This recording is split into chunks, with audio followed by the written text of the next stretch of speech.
Repentigny, hein. Il y a ces résidences privées, ces villégiateurs qui se retrouvent dans la Pointe.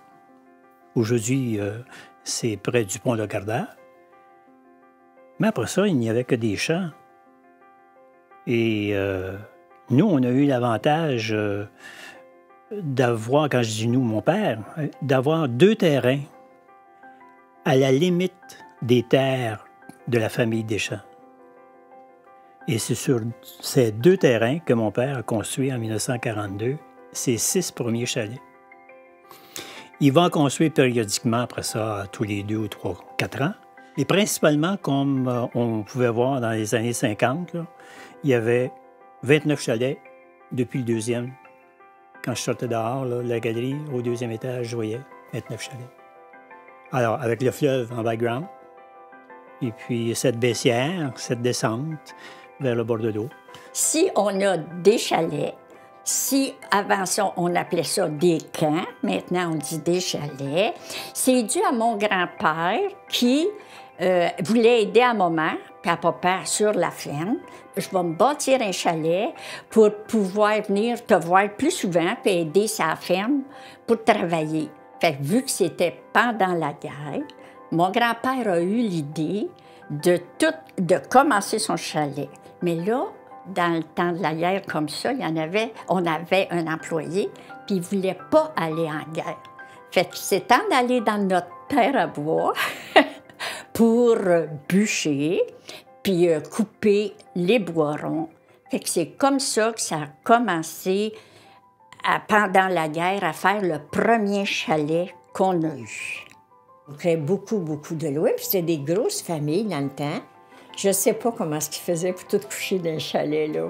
Mais c'était pas grave. Le grand-père, la grand-mère, les mononcles, ça venait les fins de semaine, ça jouait au fer. Ensuite de ça, là, il y avait une de mes tantes qui avait, eux autres aussi, des chalets.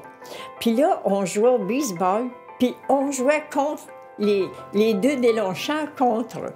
Fait que là, ça avait du plaisir. Puis c'était du monde dans le temps qui aimait avoir du plaisir, qui prenait le temps avec les familles, et puis qu'on passait une belle été comme ça.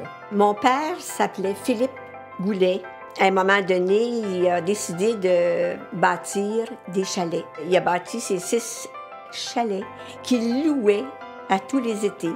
Et souvent, c'était les mêmes familles qui se présentaient l'été suivant.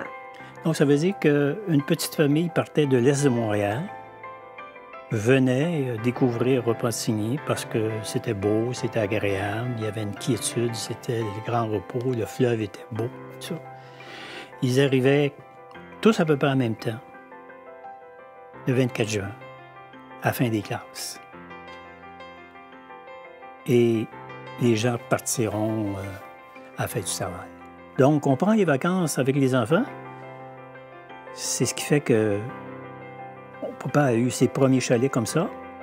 Il a vu que c'était agréable, qu'il pouvait peut-être en faire un commerce. Là, quand, premièrement, il arrivait le 24 juin, le monde venait tout de Montréal, déménageait avec les camions. Hein? Un camion, bien des fois, ouvert en arrière. Toute la famille embarquait dans un camion.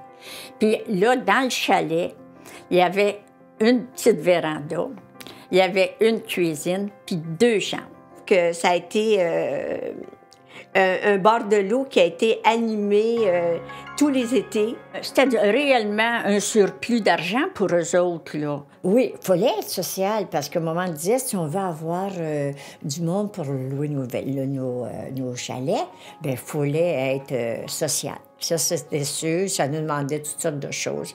Puis, en même temps, bien, on pouvait vendre les produits de la ferme. Donc, il y avait une vie de famille entre les différentes familles des camps. Là, il y avait une vie de famille. Il y avait une vie de petits camps.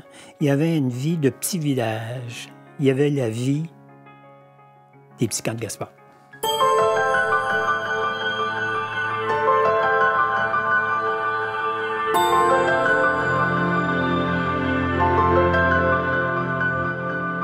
La MRC de l'Assomption, un patrimoine à découvrir.